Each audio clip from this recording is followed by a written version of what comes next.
What's good, superstars? Back with another Flickplay video. You got Superstar Joe, you got Superstar Rob, you got Superstar Pierina in the building. How's it going, guys? Okay, what is this? She knocked us out. We warned her there was a little bit of a fight scene at the beginning. We warned you. You didn't know what to expect, but you know what? Now you know exactly what it's about. Yes, this was not. I should have practiced. Yeah, it's okay. No worries. No worries. It's guys, it's not real violent. Okay, it's not real violent. Guys, you're gonna learn a little bit about Flickplay in this video, but if you haven't already, don't forget, become a superstar. Smash the subscribe button down below. Hit the bell notification so you know whenever we post, whenever we have great guests on like Pierina. And speaking about their platform, it's gonna be a fun one today for sure. Also, if you want, you can become a superstar VIP, $2.99 a month. Hit the join button underneath the video. Sports channel, and you get access to all the giveaways and all the fun stuff that comes with the channel. Pierina, how are you doing today? I'm doing great, ending the day in a great tone. Glad to be here. So go ahead. We're excited to have you here. I mean, we've been talking about your project to many of our superstar nation, as we call them, the people who will watch us and are in our Discord. So we're really excited to finally have you come on and actually have a discussion about it. Just make sure, guys, if you haven't already, go on X. You can actually follow at Flickplay app. You can follow them on Twitter here. I really recommend it. That way you can see all the cool things that are going on. And you also have Pierina Marino here. You can follow her as well at Marina Pierina. And then you should be staying informed with everything going on Flickplays. Go ahead, Joe. Yeah, no, I mean, I was saying we've been covering this project in a little bit here and there. We saw that they were part of the Disney Accelerator program last year. And we kept the tabs on them, kept looking around, and then recently we downloaded the app. We're playing around. It's really fun, really different than maybe a lot of you guys are used to. So definitely recommend checking out the app. It's in the App Store. You can go play around with it. They're doing live streams. They're doing all this fun stuff to promote the project as well. But Pierina, the first question I have for you is, what is Flickplay and how did it come to be? Yeah. Flickplay is a destination and soon to become the destination to purchase digital toys and discover game and social experiences connected to them. So we're pretty much digitalizing the experience of owning toys, right? And what does that mean at every layer? Like starting with the purchase experience of it. When you go to a Target store to buy a toy, you will probably find toys in Santa Monica that you cannot find in Florida or that you cannot find in New York. Culture plays a huge role in how we access products in the real world, right? So our different commerce products, both web and map-based platforms, enables us and our IP partners to connect with the culture of locations through the commerce experience of digital toys. And obviously there isn't a thing like owning a toy or digitalizing the experience of having a toy without being able to play with it, right? And there are a series of experiences that we have built, and this is what we internally call our off-the-shelf experiences for people to play with their toys, right? If you think about the digitalization of reading a book, if you could have bought the cover of a book but not actually read the book digitally, good digital books had become something relevant in today's world. So as we explore what it means to interact with toys, we have built a series of games and experiences connected to that. One is the ability for you to open your characters in AR and being able to storytell with them. The other one is as we, as users and fans consume the content and the stories others create, the ability to play mini games with those toys, right? And what blockchain has enabled for us is the short, mid, and long-term vision of enabling these characters to be interoperable in other ecosystems across the board. That's incredible. I mean, interoperability, we love to hear that. We want to know more as well about the background of the executive team, because what we find is that no matter what the project is, it comes down to the people running the project to actually hit their roadmap, hit their objectives. So like, what's your past experience? Have you delivered new tech projects before? What is the experience of your team? Can you give us some insight on that? Yeah, of course.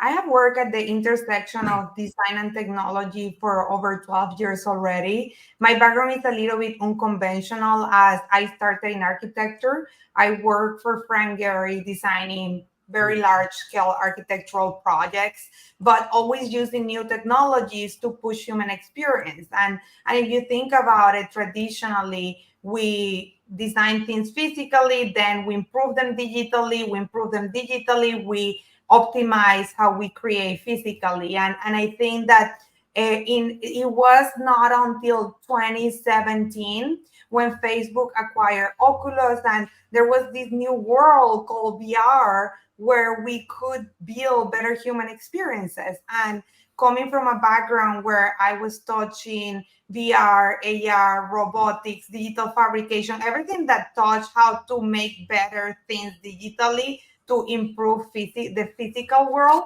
I was already exploring it. It became a natural, it was a natural instinct for me to transition and explore what that next thing was gonna be for me to continue this, I would say, passion for creating better human experiences and work at the intersection of different technology companies and high-end retail brands exploring the future of retail. This was a point in time when Museum of Ice Cream was the first, the first in line to become the future of retail, right? Every article in 2018 was, is experiential pop-ups going to become where retail is going to be so that we can attract Gen Zs, right? Figuring out Gen Zs, the era of figuring out Gen Zs.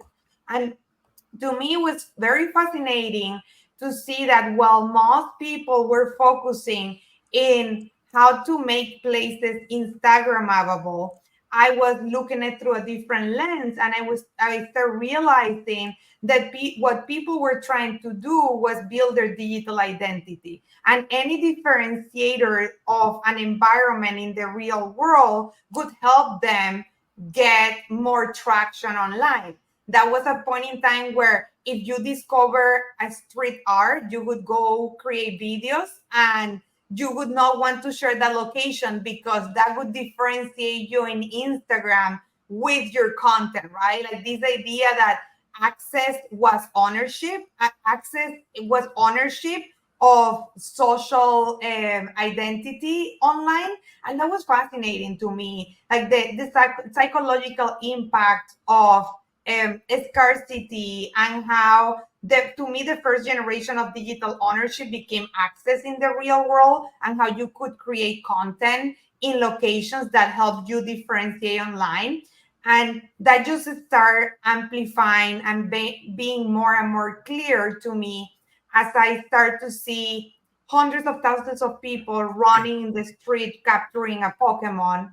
We start to see kids using their Fortnite skins in TikTok to build their identity. This like broken, interoperable world that we live in, but that we force because we want to highlight the things that we love, right? And we want to build our identity online with them. And Flickplay started as a platform that enables you to access these digital experiences, own them in a centralized way to start with, because I started Flickplay in 2019 when no one was talking about blockchain. I'm never going to forget one of our early investors asked me, have you thought about crypto and blockchain? And I called one of my advisors, what is he talking about? Like, I don't understand how he's connecting these two dots. But he ended up becoming an investor of the company. And 2 years after, we realized that Web3 technology was foundational for us to achieve the ultimate goal of the platform, and is what has enabled us to be here today. So are you the sole founder, or is there? Sole founder. Yeah. Okay. Yeah, that was my question. I was going to say, are you the sole founder? But did you bring it all together on your own? Did you just start hiring people? How big is the team now? How far have you come in that regard? And are you based in the US? Is that where you guys are located?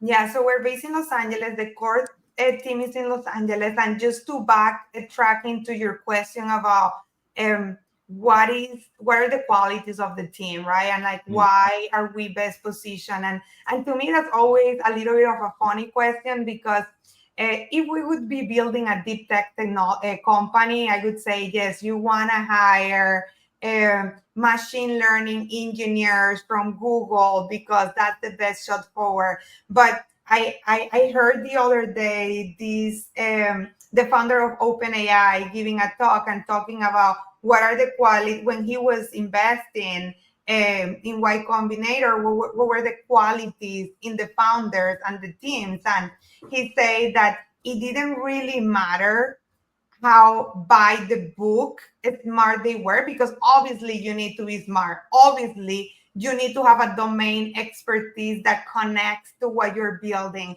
But the founders that and the teams that didn't succeed were the ones that were not persistent enough at wanting to build the company and the product that they envisioned to build, right?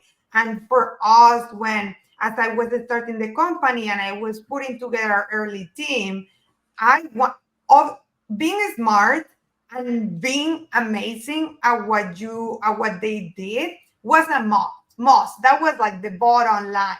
But having that fire in their eyes when they talk about why they wanted to be part of the team and why they were passionate about our product, those are the individuals in our team that have actually had the most impact, right? And that have surpassed anyone that we hire with a domain expertise, because they're not, most people that have previous experience doing exactly what you're doing have way too many biases and of what it takes for something to happen. And building a company is so hard. The amount of things that go wrong every day are so astronomical that you need to have that delusional consistency and persistent at the vision of what you're building to be able to surpass. And I think that oftentimes people talk about that, about founders, but I do think that any company under 20 people, everyone should have those qualities, right? We're a team of 17 right now. Our core team is in Los Angeles, but I wouldn't even call it core team because we have an amazing team in Ukraine. We have an amazing team in South America. So we're a big part of our team is in Los Angeles, and we want to continue to grow our team locally. But we're a little bit all over right now. So, and that's mostly, I guess, everything you guys do in-house. Do you guys do a lot of outsourcing for your product builds? No. We are building a platform, so we can outsource 3D modeling, like very kind of off the shelf type of solutions, but the product is pretty complex. There are a lot of layers to it, and it's being fully built in-house. Beautiful. That's fantastic. And by the way, that was a beautiful answer, very inspirational. Like, I think like delusional persistence. I love that term. And I think it's like not just for building a company. I think a lot of things in life, if you never give up on your dreams. If you keep being persistent, you can make work. I love the term delusional persistence. Yeah. Wrote it down. I mean, it's like you need to really want it. Like most people in the world want things, but they don't really want it, right? And I think like that's the difference, like that. And it's hard because many people think that they really want it, but when they know how they need to level up themselves to really get it, they say, I don't really want it. So yeah. Yeah, that's some high level thinking from a CEO right there. Guys, I mean, I'm blown away by that, but I agree with that 100%.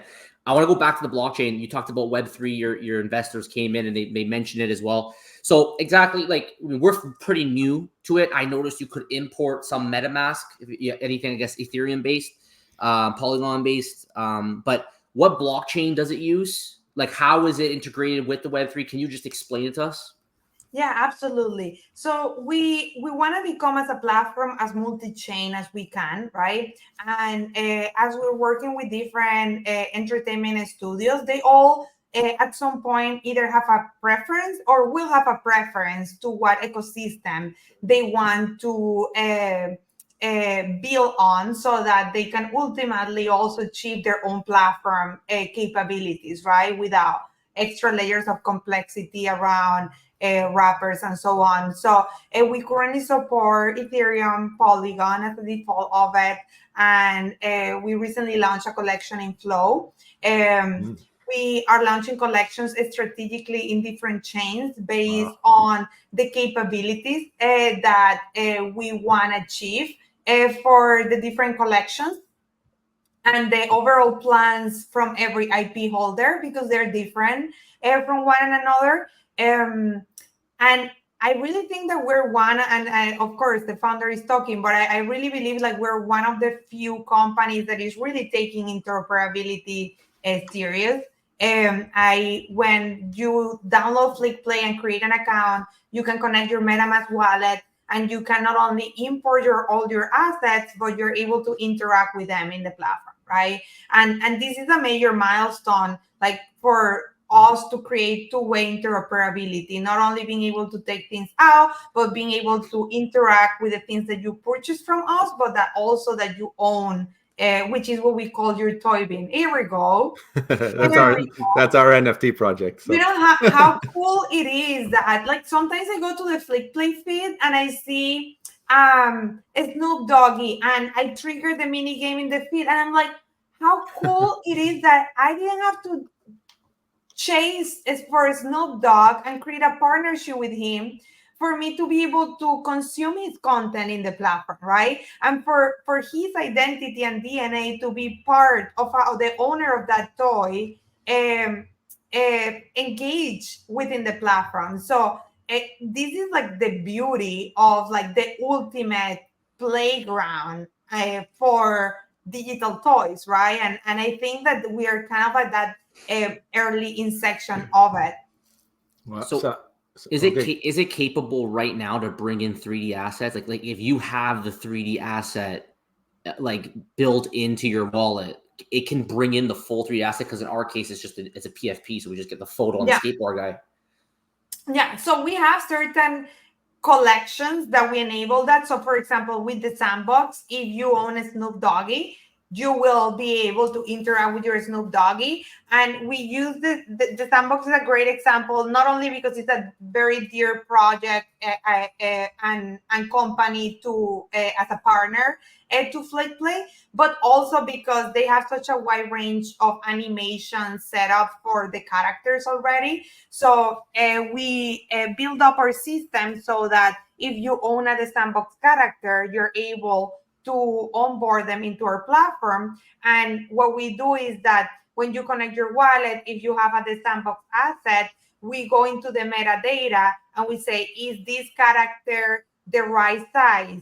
Is the poly count the right amount? Is the texture, does the texture need to be compressed so that it becomes efficient within the AR camera? We go through those checks, check. And if they all are green, right, you're able to immediately interact with your 3D characters. And our goal is to enable that for all characters, right? Right now it's the Wild West because everyone is using whatever they know about 3D design to push some of these collections. But as more standards come to be, and as more platforms like Flickplay grow, where if you want your characters to be interactive within these ecosystems, you need to follow certain, protocols. We're gonna see more and more interoperability. But short answer, today we enable certain number of external collections to be interacted with. I can screen share. I know one of our users, Maka, they've been able to import some of their sandbox. I mean, not only their sandbox, but some of their other collections too. Look at how cool this is. They don't have animations yet. Wow. But you're able to see your characters live in the camera. I mean, he lives in the most beautiful place, right? Is that a kid called Beast? Is that the one? That's a kid called Beast. Yeah. Yeah. You can see it here, right? Wow, man. Is there somewhere there's like a checklist of the things these 3D items need to have in case people want to create their own stuff? Look at how cool. Like, incredible. That's right? crazy. Yeah, it's very cool. Like, this is like truly interoperability, right? So and you can see like how the traction of their videos have won, all the videos created with their characters. And I mean, our goal and our vision doesn't stop here. We want to be able to animate these characters when they're imported. We want these 2,481 to become an influencer, right? And get a life of its own that becomes something relevant wherever he or she goes. So those are some of the more interoperability focused experiences. I didn't know that project had 3D, Joe. I did not know they had 3D. I don't know. I'm not a part of it, but yeah, I've seen same pictures and stuff, but I've never seen that type of integration. Yeah, that's crazy. Pierina, is there somewhere that people can go to see like what would be a requirement to have their assets be able to be imported? Like, you know how you mentioned those checklists? Is there somewhere they can go refer to? Our Discord. So like right now, whenever a partner wants to make their collection interoperable within our community, we normally have, like right now it's a pretty manual process. Unless it's a 2D NFT. 2D NFTs are automatically, you connect your wallet, you have your guys there, right? So, but if it's a 3D collection, we just want to make sure that many 3D art is built for purely visualization and rendering purposes, not really for game engagement. So we just want to make sure that, you know, there is a checklist that we send out in a per request basis, and we're able to take things from there. Very cool. Yeah, no, I mean, that's the first time that, by the way, we cover projects every day for over 2 years now. And you're the first project that I've seen integrate both Flow and Polygon and ETH all in the same platform. I've never seen that before. It's usually Ether-based or Flow-based, completely separate. So really cool to see that you're working with more than one chain and having success. Yeah, you're able to see it. Like if you see here, I can see the wallets. We in the Flickplay product, you can actually connect up to 10 or 20 wallets on it, right? So currently there is, well, these are the wallets that I have downloaded in my wallet, but you can connect your wallet and we will, I mean, for us, the chain is just part of the asset information, right? It's nothing when it comes to the connection between funds and IP. So I guess you mentioned having these characters become their own influencers, and anyone who really jumps on your app and takes a look around, it kind of gives you like TikTok-y vibes, like that type of thing where you can create, but also have music and little short clips, and it's something that's catchy and repeats on its own, right? So what's the long-term hopes for the project, the app? Are you trying to make it into a social media experience, or are you trying to do more than that? What are you trying to do in the long term here? Yeah, when we think about interoperability, and when we think about what do we want to own or like be, I would say laser focus on becoming the best at. Like if you think about Amazon is the best customer service, like what is like that thing that we want to have? We just like Netflix focuses on distributing content, right? And they have original content that meets certain standards based on their data, based on their understanding of how consumers consume content in the platform. We want to focus on being the distribution platform. Not everyone will focus on building the platform, right? Not everyone, there is Amazon, but there is also Toy Store, right? Or there is other, there is Target.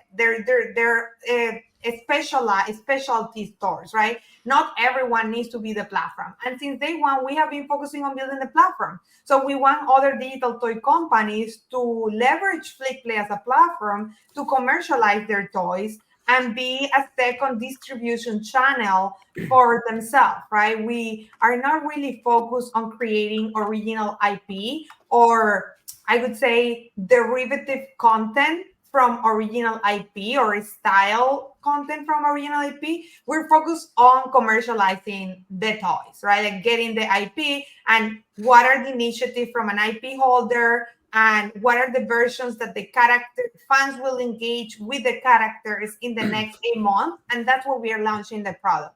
So we want to lead the commercialization of digital toys. And from a utility standpoint, we want to feature the experiences and games in which you're able to interact with the toys that you purchase in our platform. Mm-hmm. Utility is major for us. The ability for, like, it's a must for people to be able to have some sort of entertainment or game utility for anything they buy on Flickplay. And this goes to the last point of this is why we have built some experiences for people to break the ground of what it means to play with toys, right? So our feed today is purely video, but it will become text-based. It will have images, because at the end of the day, we want people to be able to talk about the next collection of toys that are coming out, where they were able to access a very exclusive toy that or with a very differentiated outfit because they were in Japan in a store and they accessed it there. So we want to power the discoverability of toys and the commercialization of toys and feature games and social experiences connected to them. So you mentioned the gamification plans. Like is this like we will actually have like app mini games on it? Is it going to be like kind of like Pokemon Go, where you're like, it's a geo-referenced gamification where maybe you had to go to Starbucks for something? Like, is that the kind of gamification, like scavenger hunts? How exactly do you envision that? Yes and no. We're focusing more on the commerce layer. So games like Pokemon and like every other like iteration of it in the last 5-6 years have tried to use gamification and AR to try to push that type of engagement. We think about them our map as building a commerce layer on top of the real world, right? So the points of sale on Flickplay, when you go to a location, it will be the same way you go to Yelp and you see reviews of the food. You see if what discount you can get by checking in and setting a review. On Flickplay, our map will become a commerce layer, a social commerce layer for digital products, right? And we're starting with digital characters. We want to enable the commerce localization of digital products. We want to connect digital toys to the culture of location, so that if I go to Japan and I want to buy a specific version of a Burly Bear, I can get one there with an outfit that I cannot get in the US, right? And that just not only represents the fact that I had a cultural experience, but now I have a toy that belongs to that memory, right? So we're less focused on our platform, gamifying our platform for engagement, but more about providing the means for access. And from an experience discovery standpoint, think about Steam, right? You go there and you discover multiple games and the different platforms that you can engage with them. We want to feature those experiences. If one day one of our IP partners wants to build a social media for every character that they have sold on the Flickplay app, we want them to be able to get the videos that people have created with our engagement tools. We want them to get the social data connected to those toys, and we want to extend the life and engagement of those characters outside the platform. Yeah, no, that's crazy. I mean, even the exclusivity that that could provide too. I mean, people are all about owning something that they like. Think about sharing that in video format, and only you could share that because only you went to that place, and people like be envious. It's like building a flex almost by doing that. Also, I feel like it's good for the brands or other places that might come to you and be like, listen, we want to have our version of this. If you come to our store on this day, we'll sell this bear with a McDonald's hat on or something like that. You know what I mean? So you get that type of integration as well. And I think that's something that might catch on for you guys, especially if they start to realize. So really cool. The other thing I was going to ask you is obviously we've been playing around with the app. We don't know exactly when you've dropped your most recent update or when your next update's coming, but do you have anything like in the pipeline on your roadmap that you're targeting immediately? And then like next, like what's your next couple things you're trying to work on? Yeah, absolutely. So we, in the last few weeks, did a couple of major releases, a major rebrand of the profile in the app. We also launched our web toy store. Before we were only available on iOS, so that was a big milestone for the team. We launched the toy store in the product as well. So there has been a lot of features connected to launches in the last few weeks. We also announced our partnership with Pink Fun from Baby Shark, which we're super excited about it. And that's just the first one of a few that we will be announcing in the next following weeks. Once they get green light, here we go. My daughter's obsessed with this show, so I'm seeing this little guy every day, 24 hours a day. So we won't start singing it then if that's the case. No, don't. That's like that's prohibited in the office right now because it. but yeah, we're super excited. We announced yesterday that Bandai Namco became an investor of the company. As you can imagine, the Japanese market represents a major opportunity for us as a platform.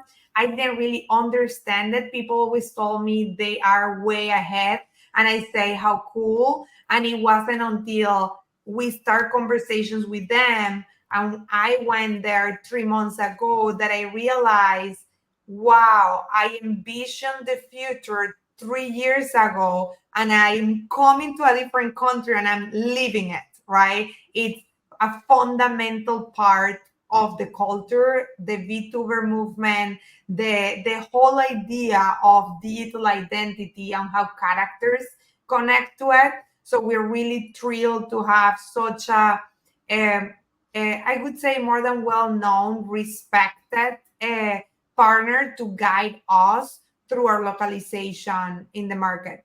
Congratulations, that's huge. I mean, not just providing IP, partner in the whole thing here. So very cool. Yeah, like, and then we talked about like Baby Shark and licensed IP. So it's like, is your goal really just to focus on, licensed IP, or are you guys going to be bringing out your own IP instead? Like how are you guys approaching the IP side of this? Is it going to be mainly just going for like licensors that come to you and they say, we want at this location, this commercial layer for our location? Like, is it just that, or is it going to be anybody just coming with their NFT project with some digital files and it's just open door for everybody? Yeah, we're not we are not opening the floodgates for anyone, just because the work that we're doing right now is very foundational for entertainment studios to get comfortable with the next generation of experiences through digital toys, right? And we want to be able to do that respectfully and with the high touch that is needed to be able to build what we believe will become the next generation of experiences and for kids and adults too. I mean, look at us, we're all playing with it, right? And part of our strategy is to continue to focus on IP holders. We're not gonna develop original IP until we have a scale enough to really understand what are the needs and wants from the broader community. And so, yeah, definitely purely licensed IP. And obviously, the Barely Ever collection is an onboarding IP because we want to train people. We don't want to sell something to someone and have them be upset because the engagement layer didn't meet their expectations. So as part of our onboarding experience, we let people unlock a free digital toy. And if they want more from that collection, they're able to purchase them through our web or app store. But they are always able to get one when they get onboarded on Flickplay. Yeah, I noticed that when I joined, you gave you one to play around to see how all the buttons work, and really cool feature to have that where you can just play with something out the box. I guess we're used to, in the other platforms that we cover, having like drops and having something that you buy. It's like blind box, that type of a thing. Maybe can you go a little bit more into maybe what we can expect when Baby Shark drops? Is it going to be like that type of a situation? There's going to be a time it releases and then people can go and buy and you're going to get whatever random variant, or is it you pick what you want? Like, how's that work? Yes, so we have a different formats for different collections we release. We're not a platform that is exclusively focusing on mystery boxes, but we are recreating the experience of being an arcade game. Like if I screen share the app right now, you're able to see, let me see. Okay. You're able to see that you get the machine, right? Like it's searching for toys. Like we want to recreate this experience of walking into an arcade location and being able to play for a game, buy a toy, to get a toy, buy a toy, and so on. So the mystery box is the first concept that we're pushing through. And when people get a mystery box, they're able to unlock one of the characters that is connected to that mystery box. But in the process of unlocking that character, they're able to see the community that is a part. So in this community, there are more than 145 people that own a Barely Ever, the videos and the stories that have been created with it. But this is like one product category that we will push. We will have individual toys that people can purchase. We will have private sales that based on your XP level in the platform, you're able to get access to accessories, new interactions with the characters, and so on, right? So it's more of a platform rather than a specialized product feature, if that makes sense. Okay, and that XP system is already all running and up and running. Okay, that's awesome. Yeah. Actually, you can see here that as you browse through content, I can choose to play a mini game, right? So I click here, and by tapping, it's a great mini game. Yeah. Oops. I play it all the time, actually. It's not easy. So there I got XP. Once you get XP, that contributes toward your level in the platform. And our goal is right now is in the first version of it where you're collecting XP and leveling up, which is through purchases, through engagement. And as we release the next series of features, you're going to be able to get access to private sales, level up your characters, and so on. And do you have any frequency that you expect to do some of these newer drops? Like you got the Baby Shark coming. Is it like a monthly, a quarterly thing, or is it just random depending on what's next in line there? Yeah, so I think like we have this year, we have put a huge focus on not just getting like one license partner, but getting a series of different partners, because we believe that in order to build the concept of a toy store, you need to be able to have enough diversity, right? And no one wants to play just with one toy. That you want to build a world around you, right? And you're going to start hearing in the next few weeks some of our newest IP partners, and the goal is to be able to release different collections at as much of a fast pace as we can when it makes sense, right? We're coordinating with the schedule of activations with our IP partners and making sure that there is always some sort of interoperability between what they're doing and what we're launching. Yeah. I love the social aspect of it too. When I first downloaded the app, actually, I saw your profile. I didn't know it was you, but I saw the pink hat. And I just like, hey, like your hat. I had no idea at the time that it was you. I just saw somebody with a pink hat, right? So because I was new to the app, we didn't know much about it, right? Mine think alike. Like, yeah, we have a bucket hat, a Flickplay bucket hat that is pink and blue. We're all about the pink and blue here. We're all about the pink and blue. So, do you have any big marketing plans? We've seen other platforms, partner with influencers, for example, like very large influencers. There's also ambassador programs that you can do. Like, do you guys have any plans for your marketing from that approach?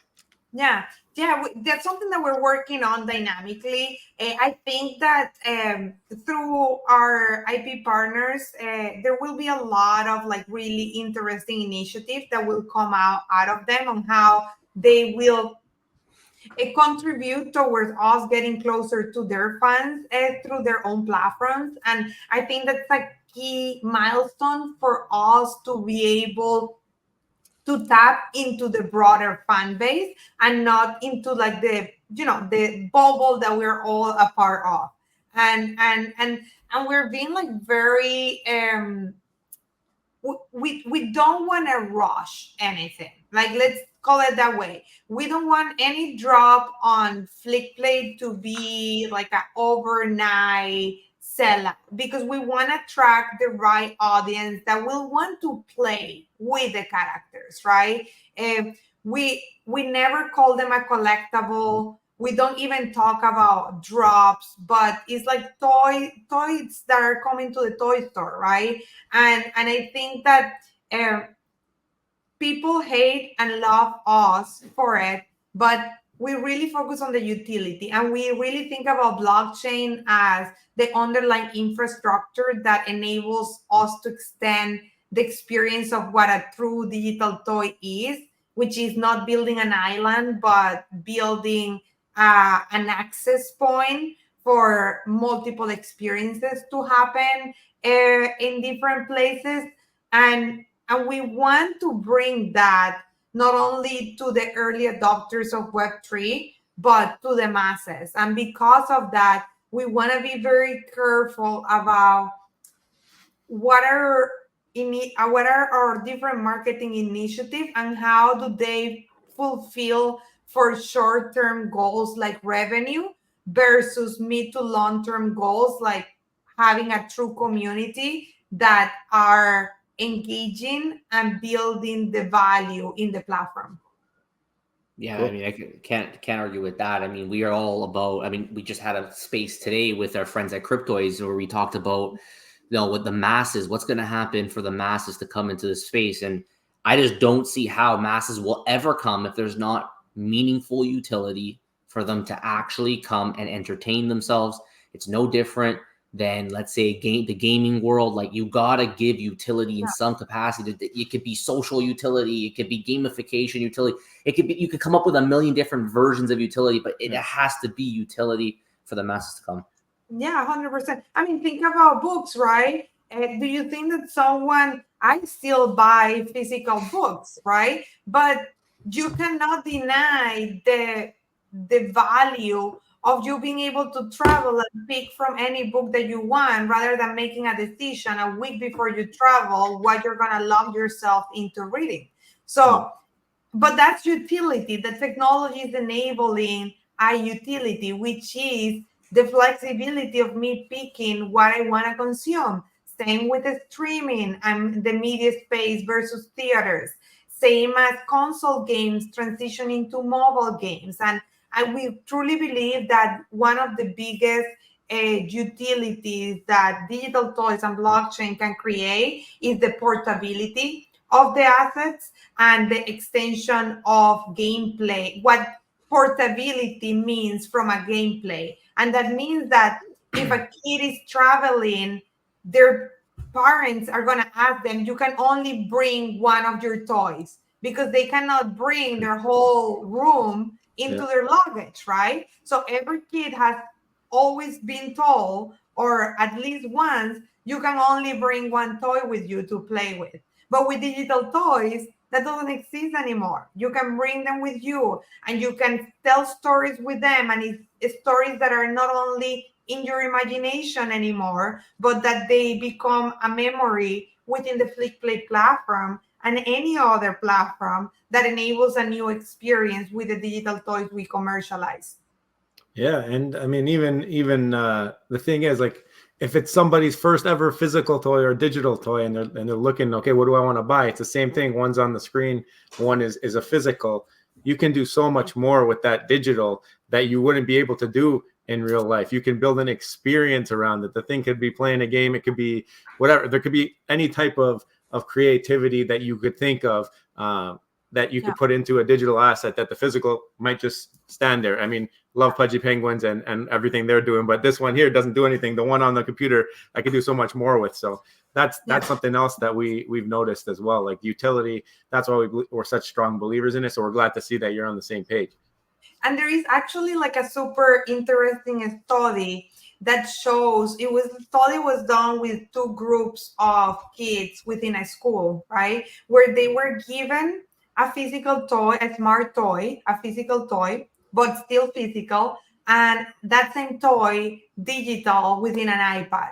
And most of the kids choose to play with the digital toy, even though the physical toy had the same capabilities as the digital one. So there is an underlying paradigm shift that is generational, and that there is no coming back from, right? And the ironic aspect, and where I see the biggest potential, is that we often talk about the next generation adopting, but here we are, 3 grown-ups playing with digital toys, right? So this is not something for the next generation. This is already part of our DNA. It's just a matter of scaling the utility so that most people feel the same way we feel about it.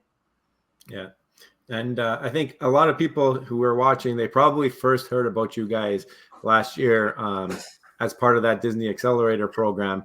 Maybe you could shed some light on what it was like to work with Disney. I don't know if you're still working with them, if it's a certain length of time, or is it ongoing?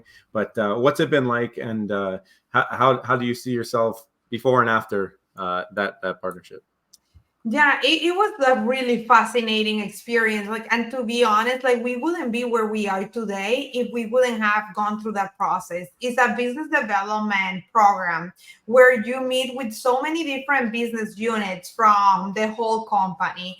And I always say that in order to be able to achieve and work towards what Flickplay is achieving today, you cannot go to media companies with the vision of like a cool experience, because that will have short legs. That they will do it once, they will do it twice, but that will be just an exploration. You really need to understand what are their fundamental needs and wants and gaps, and build on top of it, right? And this is why, like, from before we were in the accelerator to where we are today, we're not anymore purely focusing on gamification. We have built like a fundamental business layer behind the experience that Flickplay provides as a company, because it reduces the layers of separation that media company, entertainment studios have from their fans, right? So the Disney Accelerator was an amazing experience. The Disney Accelerator team is really advocated to make sure that we follow through with opportunities within the Disney company, and we continue to work towards that. Yeah, it's very exciting. I'm sure this helped open doors for you as well. Like, I don't know what, like you just mentioned your partnership right now with, you got Baby Shark, and then you talked about, of course, the Asian market. I think it's Baidu, right? Panda, What? yeah. by that. So what, like, are there other, like, is it public knowledge? Like, are there other major investors that you've partnered with already to help you, realize this vision? Because obviously it must not be, let's say, easy or cheap or just quick to be able to build what you want to build.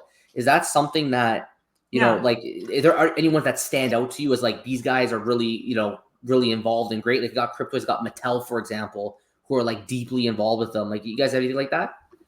Yeah, so actually early on, Flickplay is a visionary company, right? And it's very, there are companies that have a business model since day one, and there are companies that are working to build a paradigm shift. And building a paradigm shift requires a level of commitment from your partners to see beyond what is real and tangible, right? So as a company, we're so appreciative to every partner that every step of the way has believed on us, because that simple belief has been the gateway for us to be able to get where we are, right? So, but a great example is Muse Capital. It's led by Rachel and Asia. They have both been in the entertainment space for years. Two female powerhouses, and Rachel had previously told me, "Hey, I want to introduce you with Disney to the person that runs corporate development at Disney at some point." And sometimes things feel right, sometimes things don't feel right at that moment, but because they invested in Flickplay 2019, this was so early, right? This was still me with a deck and a vision. And as we developed the product and grew our perspective, and the market started to catch up with what we were doing, and the future of digital experiences, and blockchain started to become what it became, and so on. After we raised our seed round led by Lightspeed and Abstract Ventures, she connected me with her contact from Disney, and that was a 30-minute call where, yes, we're interested in these things, we're exploring it. Nice to meet you, but they normally invest in Series A plus, and we had just raised our seed. So it was really kind of like a first point of contact. And ironically, after a year, Rachel from Muse Capital reached out again asking, "Hey, I just did a catch up with my contact at Disney, and you should reconnect with him." And I got an email from him right after that, because she reminded him about us. And we were, the rest is history. Like, after a few conversations, we were already onboarded as one of the accelerator companies, right? So it's like relationships, everyone that is a part of Flickplay, and we have incredible people involved in the company. One of the co-founders of Candy Crush is one of our investors. Ooh. Operators and executives from Snapchat, Google, Twitter, venture funds that have worked with entertainment and media companies for years. The former head of franchise at Riot. So like, we have like incredible, human beings as a whole involved and believing in the value and ecosystem that Flickplay is creating. But I always say that visionary companies come with a lot, right? If you think about Riot or Epic Games, how many times did Epic Games almost die before it became what it became? Or Roblox, right? I remember when they went public, the founder couldn't believe it, because so many times they were at the midst of just dying, because they were just surviving for the market to catch up, right? And I think that those are incredible stories for every team that is today building in the Web3 space, to understand that timing, product, and consumer habits need to align. And I can tell you, been building Flickplay since 2019, the pace in which things are moving is astronomical. Like it's insane, and it's super exciting to see it. Cool. And I got one last question on my end, Joe. Here, I just want to know if you saw the AR. There's some AR where I guess it was, shout out Rich, because he's the one who pointed this out today for us, Superstar Rich, who's probably watching this right now when it's released. But it's AR with, I guess, LiDAR built into it. I don't know how the hardware works, but like your actual character will bump into walls, and you'll see it kind of bump into walls. I'm sure you've probably seen that before. Like, is this? I don't think the app has that capability right now. Is this something that you're moving towards? So we use LiDAR is already is part of the hardware, right? It's both hardware and software capabilities, and it's available in the latest iPhone phones. We definitely use LiDAR. When you turn on occlusion on the right corner, so if you open a character and as the characters go through the walls, I can actually show you. Sure. The occlusion as well. That's another. There we go. So if you can see this video. Yep, we can see. That's the one I picked. Towards the end, you're gonna see how the character is going through, right? So I mean, that's just like a small representation. Let me see what else I can show you. It has the occlusion in it now, so it knows to go behind. Oh, there it is right there. Wow, there it is right there. How does it know with glass? Wow. That is cool. So these are all capabilities that, I mean, we have been building in the AR space. I never call Flickplay an AR company, because everyone, like, I think like that there is not such a thing as a company connected to a piece of technology, but a company connected to an experience. But the progress that has happened in the last 4 years around both software and hardware is unbelievable, right? And as we see companies like Apple and Google continue to invest a lot of resources in their hardware, this is just gonna get better. And these are just like little teasers of the capabilities that are gonna happen with digital toys. Like, we want a character to be able to identify that there is not a surface anymore and being able to jump, right? And some of these processes are a little bit more manual right now, but that is the promise of being able to integrate your toys in the real world seamlessly. Yeah. Where did you come up with the name Flickplay? How did that come to be? That's a great question. It's been so long, and I lived so many lives since I started Flickplay. So when I was, if you think about like most companies, they all start Snapchat, Facebook, they all, even like it was Uber Cap, I believe, they all had 2 words, right? And I was trying to figure out what it was the combination between the 2 things that you can do in Flickplay, because in Flickplay you could create early on. It was like you could create videos with your characters and you could play with them, right? And that was the promise, the early promise, until we add the layer, the commerce layer.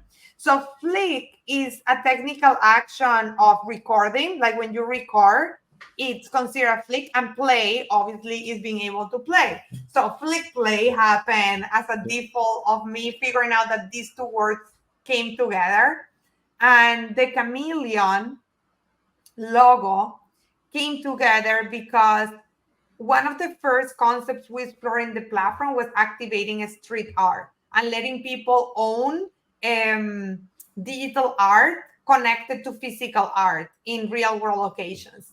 And chameleons tend to camouflage in locations, and Flickplay being a digital layer on top of locations is like, if Flickplay is a chameleon, it's connected to the locations where when you open the Flickplay camera, you can activate. We represent like the I would say the qualities of what it means to both shine when we want to shine, which means when you open the Flickplay camera, but also camouflage and not have to have a QR code in the wall when we want to not be seen. Very cool. No, very cool story. And So- I love the name, by the way. Flickplay. It rolls off your tongue. It's nice. People tell us sometimes you should just call it Flicky. So who knows? Maybe That's the in 3 nickname. years we'll take the play and just call it Flick or Flicky. We'll see. So we just hit the hour mark. I mean, time went by quick because we were learning so many great things about Flickplay. Just before we close out, is there any last things that maybe you want to get off your chest that we didn't talk about? Is there anything else that you have that you want to tell us about Flickplay and our viewers about Flickplay? Gosh, we talk about so many things. I would say definitely check out the Baby Shark Drop. Sign up to the Learn More. We're gonna be running a raffle for the people that sign up to the email list to learn more about the collection. So definitely take a peek at that for a chance to win the full collection of the digital toys, and try the product and get back to us. Like, we're here to build for people that are enthusiastic and that are excited about the future of digital toys. And we're always excited to see someone new coming into the community, provide both critical and positive feedback that are going to help us become the platform that we want to become. Yeah, that was fantastic. I mean, Joel, we got to end this off the way we normally do. We got to give you a stand. We got to give you a standing O for your fantastic answers. Amazing job. Thank you so much for coming on. And guys, don't before you go, make sure you go on Twitter. I'm gonna just quickly pull it up right now. You got Flickplay's official Twitter. It's at Flickplay app. Make sure you give it a follow. You also got Pierina's here, Marino Pierina, at Marino Pierina. Make sure you follow her on Twitter. You got Discord as well. So you got all sorts of amazing socials where you can find Flickplay and stay up to date. I mean, we're officially tracking the project now. We're very interested in the company. Thank you so much for coming. Yeah, thanks for all the time you gave us. Yeah. And then before anyone goes, don't forget, become a superstar, smash the subscribe button, join the Superstar fam, hit the bell notification button, every single video, every single day. We do not miss. We're here every single day. Also to our Superstar VIPs, thank you guys all so much. Everyone take care. We'll see you next one. Bye-bye. Love you. Bye.